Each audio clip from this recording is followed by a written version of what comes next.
ಆಳ ಸಮುದ್ರ ಮೀನುಗಾರಿಕೆಗೆ ಆರಂಭದಲ್ಲೇ ವಿಘ್ನ ಎದುರಾಗಿದ್ದು ಆಗಸ್ಟ್ 11ರವರೆಗೆ ಆಳ ಸಮುದ್ರ ಮೀನುಗಾರಿಕೆಯನ್ನ ನಿಷೇಧ ಮಾಡಲಾಗಿದೆ. ಕಡಲು ಪ್ರಕ್ಷುಬ್ಧವಾಗಿರುವ ಹಿನ್ನೆಲೆ ಮೀನುಗಾರಿಕೆಗೆ ನಿಷೇಧವನ್ನ ಹೇರಲಾಗಿದೆ.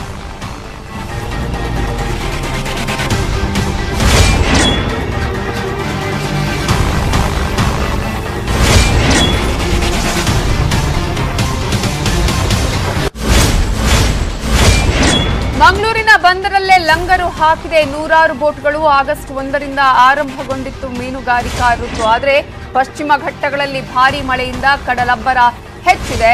ಆಗಸ್ಟ್ 1ರಿಂದ ಈಗಾಗಲೇ ಇಂತಹ ಒಂದು ಪ್ರಯತ್ನವನ್ನ ಮಾಡಬೇಕು ಅಂತ ಅಂದ್ಕೊಂಡಿದ್ರು. ಆದರೆ ಈಗಾಗಲೇ ಪ್ರಕ್ಷುಬ್ಧ ವಾತಾವರಣ ಇದೆ ಕಡಲಿನ ತೀರದಲ್ಲಿ. ಸೊ ಈ ಹಿನ್ನೆಲೆಯಲ್ಲಿ ನೂರಾರು ಬೋಟ್ಗಳು ಲಂಗರನ್ನ ಹಾಕಿವೆ. ಆಗಸ್ಟ್ 11ರವರೆಗೆ ಆಳ ಸಮುದ್ರ ಮೀನುಗಾರಿಕೆಗೆ ನಿಷೇಧವನ್ನ ಹೇರಲಾಗಿದೆ. ಇದರ ಬಗ್ಗೆ ನಮ್ಮ ರಿಪೋರ್ಟರ್ ಕಿಶನ್ ಶೆಟ್ಟಿ ಪ್ರತ್ಯಕ್ಷ ವರದಿ ಕೊಟ್ಟಿದ್ದಾರೆ, ನೋಡೋಣ. ನೀವು ಈ ರೀತಿಯಾಗಿ ಫಿಶ್ ರಿಟೇಲ್ ಶಾಪ್ ಓಪನ್ ಮಾಡಬೇಕಾ? ನಿಮಗೆ ಗೊತ್ತಾ, ಇವ್ರು ತಿಂಗಳಿಗೆ 60 ಲಕ್ಷ ರೂಪಾಯಿ ಮೀನು ಮಾರಾಟ ಮಾಡ್ತಾರೆ. ನೀವು ಮಾಡಬೇಕಾ? ಮತ್ತೆ ಆಗ್ತಡ ಫ್ರೀಡಮ್ ಆಪ್ ಅನ್ನ ಈಗಲೇ ಡೌನ್ಲೋಡ್. ಕರಾವಳಿ ಮತ್ತು ಪಶ್ಚಿಮ ಘಟ್ಟದಲ್ಲಿ ಭಾರಿ ಮಳೆ ಆಗ್ತದೆ. ಈ ಹಿನ್ನೆಲೆಯಲ್ಲಿ ಅರಬ್ಬಿ ಸಮುದ್ರ ಪ್ರಕ್ಷುಬ್ಧಗೊಂಡಿರುವಂಥದ್ದು. ಹಾಗಾಗಿ ಆಗಸ್ಟ್ 12ನೇ ತಾರೀಕು ತನಕ ಆಳ ಸಮುದ್ರ ಮೀನುಗಾರಿಕೆಯನ್ನ ಮೀನುಗಾರಿಕೆ ಇಲಾಖೆ ಈಗ ನಿಷೇಧ ಮಾಡಿರುವಂಥದ್ದು. ಹಾಗಾಗಿ ಎಲ್ಲ ಬೋಟುಗಳು ಈಗ ದಡದಲ್ಲೇ ಲಂಗರು ಹಾಕಿದೆ. ಸಾಮಾನ್ಯವಾಗಿ ಜೂನ್ 1ರಿಂದ ಆಗಸ್ಟ್ 1ರ ತನಕ ಅಂದರೆ 60 ದಿನಗಳ ಕಾಲ ಆಳ ಸಮುದ್ರ ಮೀನುಗಾರಿಕೆಗೆ ರಜೆ ಇರುತ್ತೆ. ಆ ನಂತರವಾಗಿ ಆಗಸ್ಟ್ 1ನೇ ತಾರೀಕು ಎಲ್ಲವೂ ಬೋಟುಗಳು ಆಳ ಸಮುದ್ರಕ್ಕೆ ತೆರಳಿರುತ್ತೆ. ಆದರೆ ಈ ಬಾರಿ ಬಹಳಷ್ಟು ಮಳೆ ಸುರಿದಿರೋ ಕಾರಣಕ್ಕಾಗಿ ಪಶ್ಚಿಮ ಘಟ್ಟದಲ್ಲಿ ಬಹಳ ಮಳೆ ಸುರಿದಿರೋ ಕಾರಣಕ್ಕಾಗಿ ಅರಬ್ಬಿ ಸಮುದ್ರ ಪ್ರಕ್ಷುಬ್ಧಗೊಂಡಿರುವಂಥದ್ದು ಮತ್ತು ಅರಬ್ಬಿ ಸಮುದ್ರದಲ್ಲಿ ಗಾಳಿಯ ವೇಗ ಕೂಡ ಜಾಸ್ತಿ ಆಗ್ತಾ ಇದೆ. ಹಾಗಾಗಿ ಯಾವ ಬೋಟ್ಗಳು ಕೂಡ ಆಳ ಸಮುದ್ರಕ್ಕೆ ತೆರಳಬಾರದು ಎಂಬ ಸೂಚನೆಯನ್ನ ಈಗಾಗಲೇ ಮೀನುಗಾರಿಕೆ ಇಲಾಖೆ ಕೊಟ್ಟಿರುವಂಥದ್ದು. ಮೊದಲು ಆಗಸ್ಟ್ 8ನೇ ತಾರೀಕು ತನಕ ನಿಷೇಧ ಇತ್ತು. ಇವತ್ತು ಮತ್ತೊಂದು ಆದೇಶ ಹೊರಡಿಸಿರುವಂಥದ್ದು. ಅದು ಆಗಸ್ಟ್ 12ನೇ ತಾರೀಕು ತನಕ ಯಾವ ಬೋಟ್ಗಳು ಕೂಡ ಆಳ ಸಮುದ್ರಕ್ಕೆ ಹೋಗಬಾರ್ದು ಅಂತ ಹೇಳಿ. ಪ್ರಮುಖವಾಗಿ ಮಂಗಳೂರಿನ ಮೀನುಗಾರಿಕಾ ಬಂದರಿನಲ್ಲಿ ಸುಮಾರು 1000ಕ್ಕೂ ಹೆಚ್ಚು ಆಳ ಸಮುದ್ರ ಬೋಟ್ಗಳಿವೆ, ಅಂದರೆ ಪರ್ಷಿಯನ್ ಬೋಟ್ಗಳು ಕೂಡ ಇದೆ. ಇವೆಲ್ಲವೂ ಕೂಡ ಆಗಸ್ಟ್ 1ನೇ ತಾರೀಕು ಎಲ್ಲವೂ ಕೂಡ ಆಳ ಸಮುದ್ರಕ್ಕೆ ತೆರಳ್ತಾ ಇತ್ತು. ಆದರೆ ಈ ಬಾರಿ ಯಾವ ಬೋಟ್ಗಳು ಕೂಡ ತೆರಳ್ತಾ ಇಲ್ಲ. ಯಾಕೆಂದ್ರೆ ಈಗಾಗಲೇ ಕೃಷ್ಣ ಕುಮಾರ್ ಎಂಬುವರಿಗೆ ಸೇರಿದಂತಹ ಬೋಟ್ ಏನಿದೆ ಅದು ಆಳ ಸಮುದ್ರದಲ್ಲಿ ಮುಳುಗಡೆ ಆಗಿರುವಂಥದ್ದು. ಇಂತಹದ್ದೇ ಅನಾಹುತ ಮತ್ತಷ್ಟು ಆಗಬಾರ್ದು ನಿಟ್ಟಿನಲ್ಲಿ ಮೀನುಗಾರಿಕೆ ಇಲಾಖೆ ಈ ಸೂಚನೆಯನ್ನು ಹೊರಡಿಸಿರುವಂಥದ್ದು. ಹಾಗಾಗಿ ಈಗಾಗಲೇ ಎಲ್ಲರೂ ಕೂಡ ರೆಡಿ ಆಗಿರುವಂಥದ್ದು.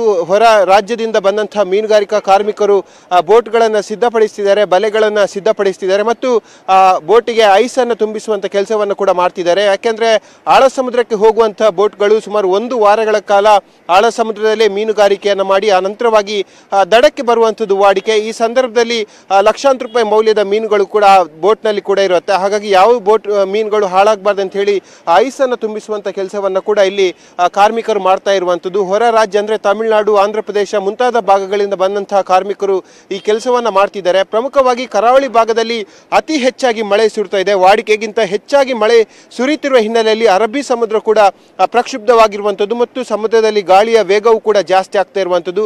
ಈ ಮೀನುಗಾರಿಕೆ ತಡ ಆದ ಹಿನ್ನೆಲೆಯಲ್ಲಿ ಮೀನುಗಳ ದರವೂ ಕೂಡ ಏರಿಕೆ ಆಗಿರುವಂಥದ್ದು. 100 ರೂಪಾಯಿಗೆ ಸಿಗ್ತಾ ಇದ್ದಂತಹ ಬೂತಾಯಿ ಮೀನೀಗ 250 ರೂಪಾಯಿಗೆ ಗಡಿ ದಾಟಿದೆ. ಬಂಗುಡೆ ಮೀನಿನ ರೇಟ್ ಕೂಡ ಜಾಸ್ತಿ ಆಗಿರುವಂಥದ್ದು. ಮತ್ತಷ್ಟು ಮೀನುಗಳ ರೇಟ್ 1000ಕ್ಕಿಂತ ಹೆಚ್ಚು ಆಗಿರುವಂಥದ್ದು. ಹಾಗಾಗಿ ಎಲ್ಲ ಎಫೆಕ್ಟ್ ಗ್ರಾಹಕರಿಗೆ ಆಗ್ತಾ ಇರುವಂಥದ್ದು. ಇನ್ನು ಮಳೆ ಮತ್ತಷ್ಟು ಮುಂದುವರಿಯುವಂತಹ ಸೂಚನೆಯನ್ನು ಕೂಡ ಈಗಾಗಲೇ ರಾಜ್ಯ ಹವಾಮಾನ ಇಲಾಖೆ ಕೊಟ್ಟಿರುವಂಥದ್ದು. ಹಾಗಾಗಿ ಜಿಲ್ಲಾಡಳಿತ ಮತ್ತು ಮೀನುಗಾರಿಕೆ ಇಲಾಖೆ ಮೀನುಗಾರರಿಗೆ ಮತ್ತು ಮೀನು ಬೋಟ್ನ ಮಾಲಕರಿಗೆ ಕೂಡ ಸೂಚನೆ ಕೊಟ್ಟಿರುವಂಥದ್ದು. ಯಾವುದೇ ಕಾರಣಕ್ಕೂ ಆಗಸ್ಟ್ 12ರವರೆಗೆ ಯಾರು ಕೂಡ ಆಳ ಸಮುದ್ರಕ್ಕೆ ಮೀನುಗಾರಿಕೆಗೆ ಹೋಗಬಾರ್ದು ಅಂತ ಹೇಳಿ. ಇದರಿಂದ ಸಾಕಷ್ಟು ನಷ್ಟವನ್ನ ಇಲ್ಲಿನ ಬೋಟ್ ಮಾಲಕರು ಕೂಡ ಅನುಭವಿಸಿದ್ದಾರೆ. ಯಾಕಂದ್ರೆ ಕಾರ್ಮಿಕರು ಈಗಾಗಲೇ ಆಗಸ್ಟ್ 1ನೇ ತಾರೀಕು ಮಂಗಳೂರಿನ ಧಕ್ಕೆಗೆ ಬಂದಿರುವಂಥದ್ದು ಮತ್ತು ಎಲ್ಲ ಬೋಟ್ಗಳನ್ನು ರೆಡಿ ಮಾಡಿದ್ದಾರೆ. ಬೋಟ್ಗೆ ಡೀಸೆಲ್ ತುಂಬಿಸಲು ಆಗಿರ್ಬೋದು ಅಥವಾ ಬಲೆಯನ್ನು ಹಣೆಯುವಾಗಿರ್ಬೋದು, ಎಲ್ಲ ಕೆಲಸಗಳು ಕೂಡ ಈಗಾಗಲೇ ಕಂಪ್ಲೀಟ್ ಆಗಿದೆ. ಆದರೆ 2 ವಾರಗಳ ಕಾಲ ಈ ಮೀನುಗಾರಿಕೆಗೆ ನಿರ್ಬಂಧ ಇರೋ ಕಾರಣಕ್ಕಾಗಿ ಬೋಟ್ ಮಾಲಕರು ಕೂಡ ಲಕ್ಷಾಂತರ ರೂಪಾಯಿ ನಷ್ಟವನ್ನು ಅನುಭವಿಸ್ತಿದ್ದಾರೆ. ಹಾಗಾಗಿ ಎಲ್ಲವೂ ಕೂಡ ಸರಿಯಾಗ್ಲಿ, ಮಳೆ ಕಡಿಮೆ ಆಗಲಿ ಅನ್ನೋದು ಕೂಡ ಇಲ್ಲಿನ ಬೋಟ್ ಮಾಲಕರ ಒಂದು ಆಶಯವಾಗಿರುವಂಥದ್ದು. ಕಿಶನ್ ಶೆಟ್ಟಿ, ನ್ಯೂಸ್ 18 ಕನ್ನಡ, ಮಂಗಳೂರು.